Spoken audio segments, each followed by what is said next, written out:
చేస్తున్నాం. అందరికీ నమస్కారం. నేను టైం అయిపోయింది కదా, ఎక్కువ టైం తీసుకోదలుచుకోవట్లేదు. ఈ సినిమాలో నా క్యారెక్టర్ ఎగ్జాక్ట్గా ఎంతసేపు ఉందో అంతసేపే మాట్లాడదలుచుకుంటా. సో ఈ అవకాశం రావడం చాలా సంతోషంగా ఉంది.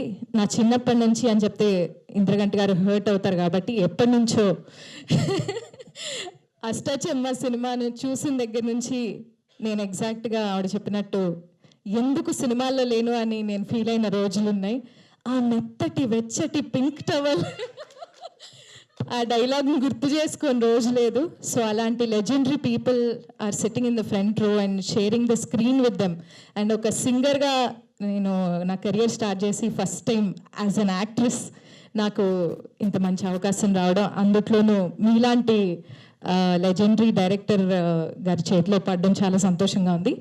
సో ఇంతకు మించి నేనేం చెప్పదలుచుకోవట్లేదు. April 18 సారంగపాణి జాతకం రిలీజ్ అవుతోంది. అందరూ డెఫినెట్లీ థియేటర్స్కి వెళ్ళి వాచ్ చేయండి. సారంగా సారంగా అమ్మాయి అవునంది ఏకంగా. So please watch Saranga. Thank you Sameena, thank you very much. ఇంకా లేట్